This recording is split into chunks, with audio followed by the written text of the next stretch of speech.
My name is Ruth Holloway. I am 84 years old. People often assume the hardest part of growing old is the loneliness, or the aches that settle in your bones like unwanted tenants. But that isn't true. The hardest part is hearing your own child call you a burden. That word, burden, still echoes in my head, heavy and poisonous, because the night it left my daughter's lips was the night something inside me broke. And the night something else inside me began to awaken. It was an ordinary Tuesday, or at least it seemed to be. The kind of evening where the air outside was still sticky from late summer, and inside the house the ceiling fan spun lazily, pushing around heat instead of cooling it. I sat at the kitchen table, folding the dish towels I'd laundered earlier that day.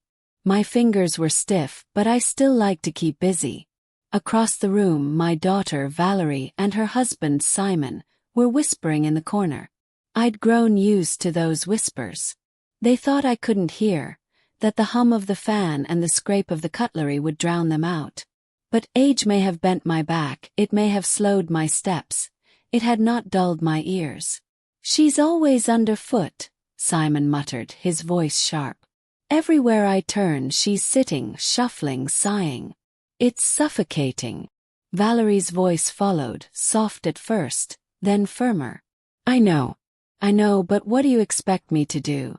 She's my mother." Simon scoffed. "Your mother is dead weight. A burden neither of us asked for. We didn't sign up to babysit an old woman in her twilight years." My breath caught in my throat. The dish towel slipped from my trembling fingers. Dead weight. Burden. From my own son-in-law's mouth.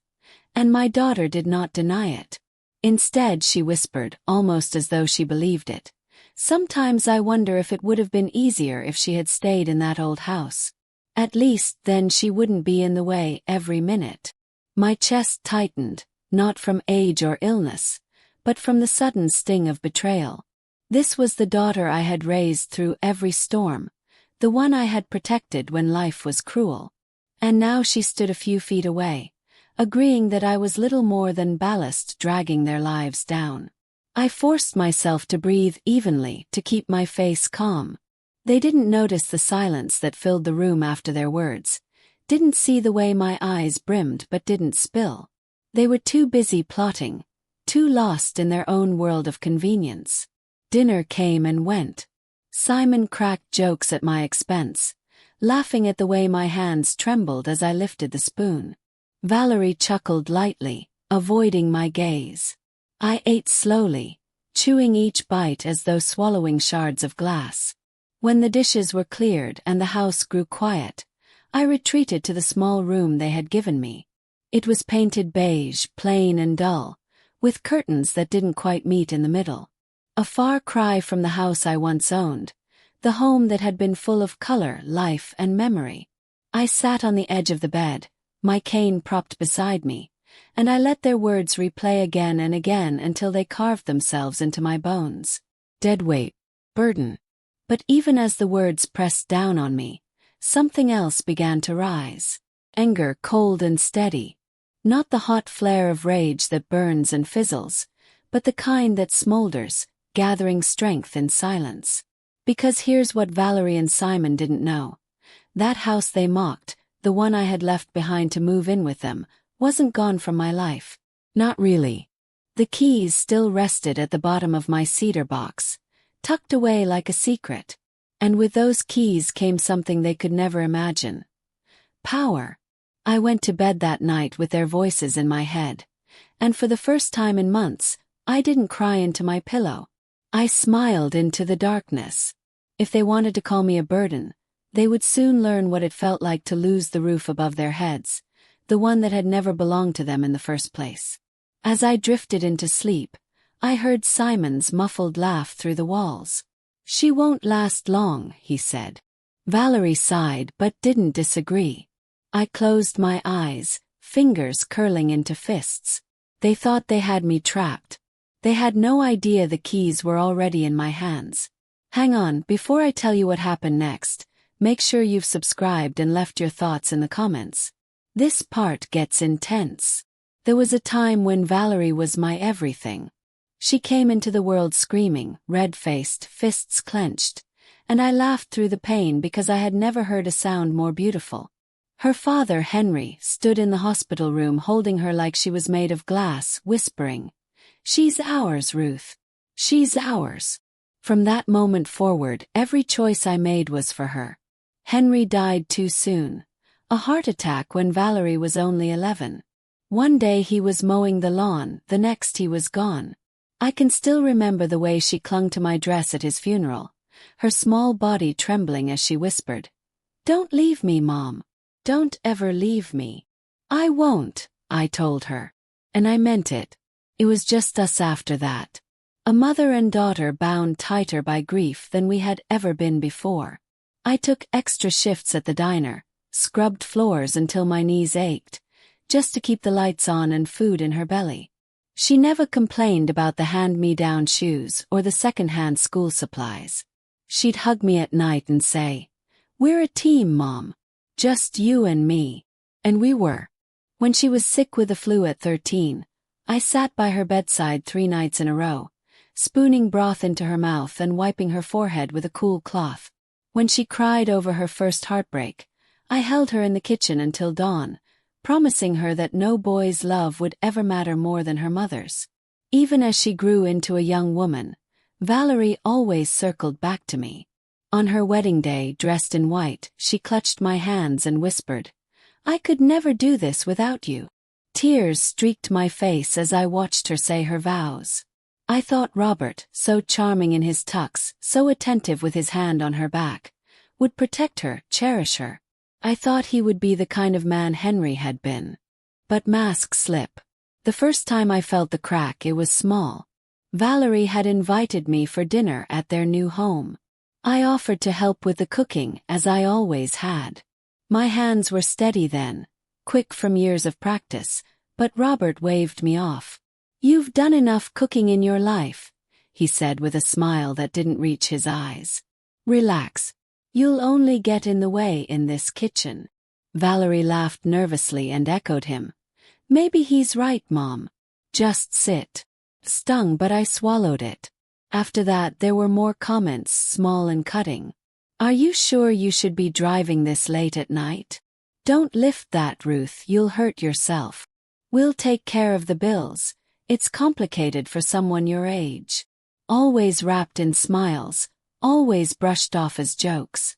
Valerie didn't defend me. At first, she'd look uncomfortable, murmur something to soften his words. But with time she stopped that too. And when my own house began to feel too big, too quiet after decades alone, Valerie suggested I move in with them. I resisted at first, not wanting to intrude, but she insisted. "We'll be happier with you here. You'll never be lonely.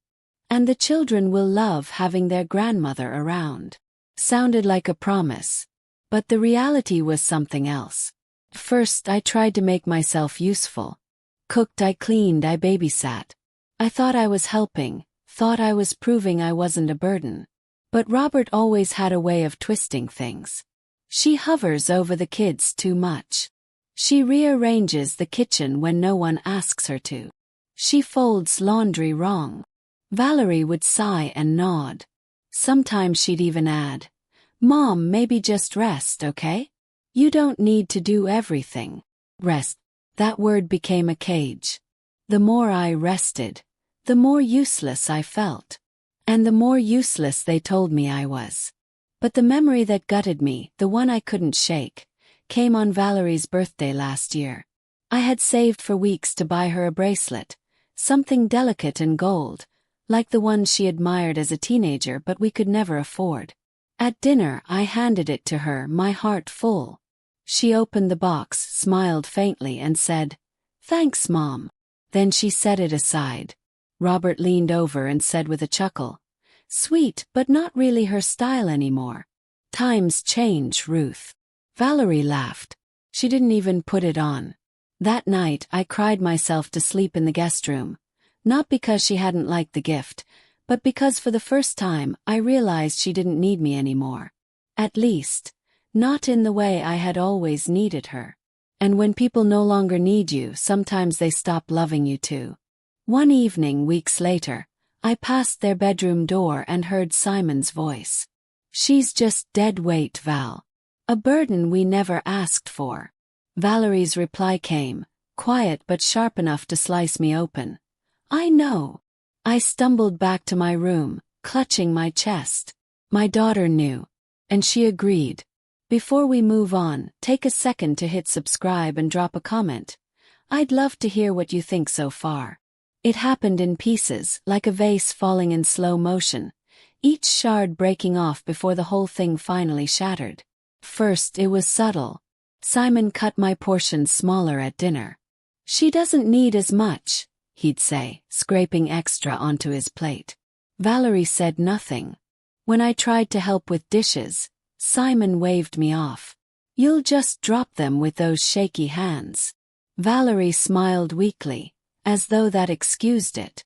But the moment I knew I had fallen from family to burden came one rainy night in their kitchen. The storm rattled the windows, the gutters overflowing. I stood at the counter, slowly peeling potatoes for stew. My hands trembled, but I was careful, steady. Cooking had always been my way of proving I could still give, still contribute. Simon walked in, saw the knife in my hand, and laughed. "God help us. Ruth's got a blade. Maybe she'll chop off her fingers before dinner's done." Valerie chuckled from the doorway, shaking her head. "Simon," she said softly, but her lips curled in amusement. I froze, the potato slipping from my hand into the sink. Their laughter felt louder than the storm outside, bouncing off the tile, seeping into my bones. "I can still cook," I whispered. My voice sounded small, even to my own ears. Simon smirked. "Sure you can, Ruth. If you call this mess cooking." He reached past me, dumped the peeled potatoes into the trash, and pulled takeout menus from the drawer. "Let's eat like civilized people tonight." Valerie laughed again, not nervous this time but genuine. She kissed his cheek and said, "That's probably for the best." I stood rooted to the floor, my heart pounding, watching as the food I'd prepared was thrown away like nothing. Like me. Later that night I tried to talk to Valerie. I found her in the living room, scrolling on her phone, her face lit by the screen. "Valerie," I said softly, sitting beside her. "Why do you let him treat me this way? Why do you laugh when he mocks me?" She sighed, putting down the phone. "Mom, you're too sensitive. Simon's just joking. You can't take everything so seriously." "Sensitive?" My voice cracked. "He calls me dead weight. He laughs at my hands my age. And you laugh too. Do you have any idea how that feels?" She rubbed her temples. "Mom, please. You make everything harder. We're trying to build our life and you." She trailed off, then whispered the word that had already carved itself into me. "You're just a burden sometimes." The air left my lungs. I sat there in silence, staring at the girl I had raised, the one I had worked myself to the bone for, the one who once whispered, "We're a team, Mom." Now she looked at me like I was nothing but an anchor dragging her down.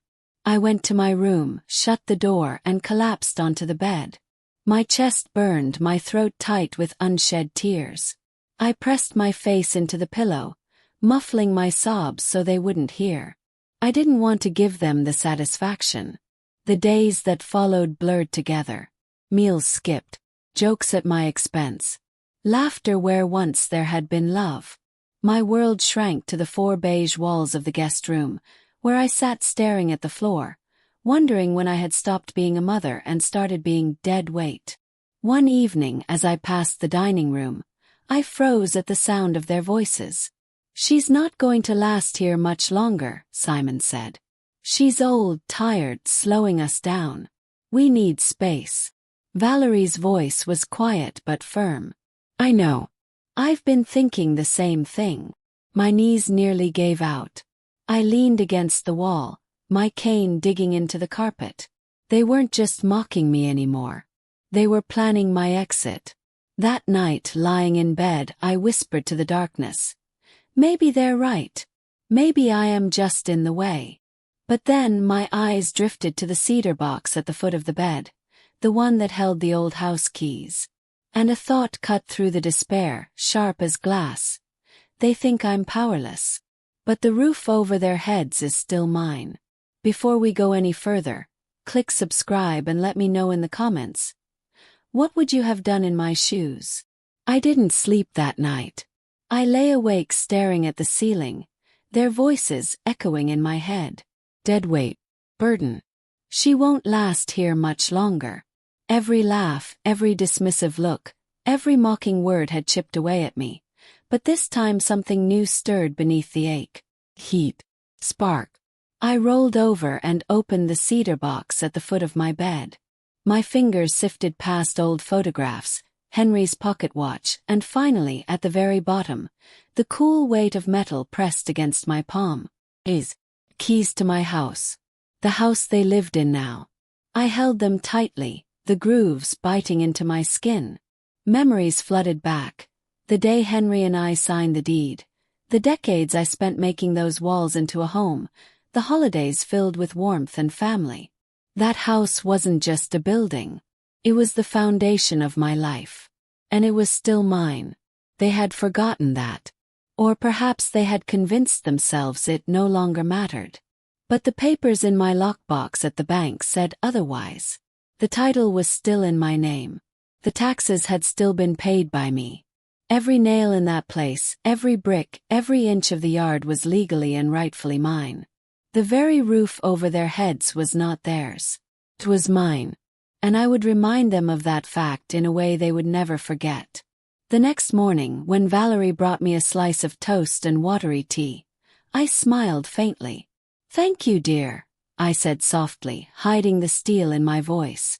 She nodded and hurried away, relieved by my compliance. They thought my silence meant surrender. It meant I was planning. I began my preparations carefully. I took small walks every day, forcing my body to grow steadier. My legs ached, my back protested, but with every step, I imagined myself walking through the doors of that house not as a guest, not as dead weight, but as the owner.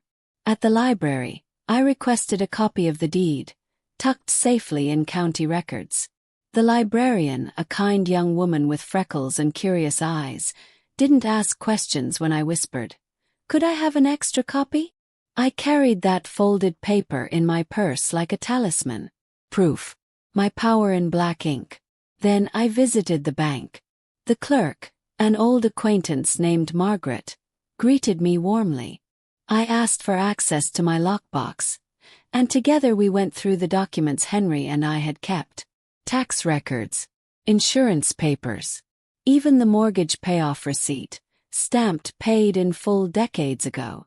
When I left, my bag was heavier with proof, and my heart was steadier than it had been in months. That evening, as Simon laughed over his wine and Valerie forced a chuckle, I excused myself to my room. Behind the closed door, I dialed Janet Fraser, the lawyer I'd once spoken to years earlier about estate planning. Her voice, crisp and professional, came through the line.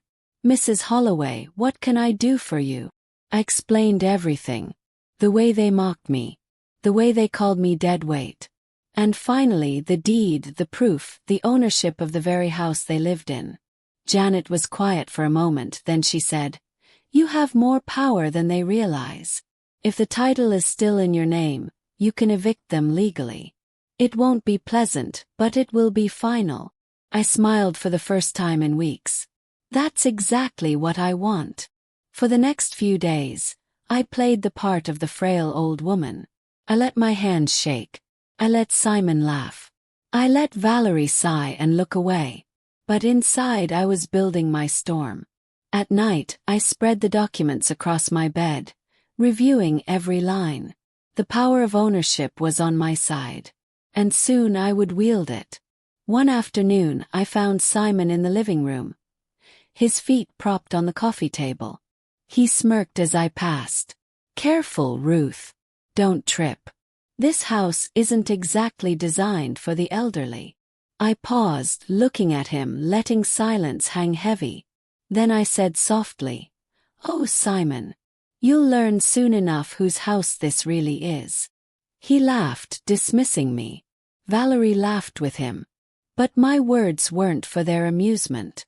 They were a promise. The final piece fell into place when Janet called me back. "Everything checks out. The deed is valid. The house is legally yours, Mrs. Holloway. If you want, I can draft the eviction notice tomorrow." I sat in my room, the phone pressed to my ear, tears streaming down my face, not of sorrow but of vindication. For weeks they had called me a burden. For weeks they had believed I was powerless. But the truth was this: they were the ones living under my roof. They were the ones dependent on me. And when I took back the keys, their lives would crumble in an instant. That night, as I slipped the cold metal keys under my pillow, I whispered into the darkness. "They think I'm dead weight. They'll soon learn I'm the weight that crushes them." Before we move on, take a second to hit subscribe and drop a comment. I'd love to hear what you think so far. The morning it happened began like any other. Simon sat at the table, coffee steaming in his favorite mug. Valerie scrolled through her phone, half listening as he cracked another joke at my expense. "She takes forever in the bathroom," Simon said, smirking. "We should start timing her. Bet we could watch a whole movie before she's done brushing those 3 teeth. Valerie chuckled. Not a nervous laugh. Real one. I stood at the counter, my hands trembling as I buttered toast. They thought it was weakness. They didn't know the tremor in my fingers was from the adrenaline pumping through me. Because today wasn't like the others. Today the charade ended. The doorbell rang. Simon frowned, muttering, "Who the hell is that this early?" Valerie went to answer it, her face paling when she saw who stood there. Janet Fraser, sharp in her suit, flanked by 2 uniformed officers. "Good morning," Janet said briskly. "We're here on official business." Simon rose from the table, puffing up his chest. "What's going on? Who are you?" Janet stepped inside, her heels clicking against the hardwood floors I had once polished with my own hands. She set a folder on the dining table and opened it with deliberate precision. "This property, this house, is legally owned by Mrs. Ruth Holloway." She gestured toward me. "And she has decided to revoke your right to reside here." Silence fell like a bomb. Simon's mouth dropped open. "Excuse me. That's absurd. This is our house." I stepped forward, cane tapping against the floor, my voice steady and cold. "No, Simon. This was my house long before you ever set foot in it. I bought it with your father-in-law. Paid every bill. I tended every corner of this land. And I never signed it over to you. Not once." I reached into my purse, pulled out the original deed, and laid it beside Janet's papers. The ink might have been faded, but my name glared back in bold letters. Ruth Holloway. Valerie's lips trembled. "Mom, you can't mean this." I turned to her, the daughter who once promised we'd always be a team. My voice cracked, not from weakness, but from years of buried heartbreak. "You called me dead weight, Valerie. You laughed while your husband mocked me. You let him throw away my food, my dignity, my life. But here's the truth you forgot. The roof over your head was never yours to begin with. 'Twas mine. And today I'm taking it back." Janet handed the eviction notice to Simon, who snatched it and tore it in half, his face red with rage. "This is a joke. You can't throw us out. We have nowhere to go." The officer stepped forward, his voice firm. "Sir, this is a legal order. You have 72 hours to vacate. If you resist, we will remove you ourselves." Simon sputtered, fists clenched. But the officer's stare silenced him. Valerie's face crumpled, tears streaming down her cheeks. "Mom, please. We didn't mean it. We were stressed. Enough," I snapped, my cane striking the floor. "You meant every word. And I heard everyone. Now you'll live with the consequences." The room buzzed with tension. Simon stormed out, slamming the door so hard the windows rattled. Valerie stood frozen, sobbing quietly, looking at me as though she didn't recognize the woman before her. She was right. I wasn't the same woman. I was stronger. By the end of the week they were gone. The house was silent, the rooms empty of their laughter and cruelty. I walked through each one slowly, my cane steady, breathing in the quiet like medicine. Neighbors whispered, of course. "Did you hear? Ruth threw her own daughter and son-in-law out." But behind their words was something else, respect. They didn't see a frail old woman anymore. They saw a mother who had endured betrayal and fought back with everything she had left. The house became mine again in more than just name. I filled the pantry, cooked in the kitchen without ridicule, slept in my own bed without shame. For the first time in months I felt at peace.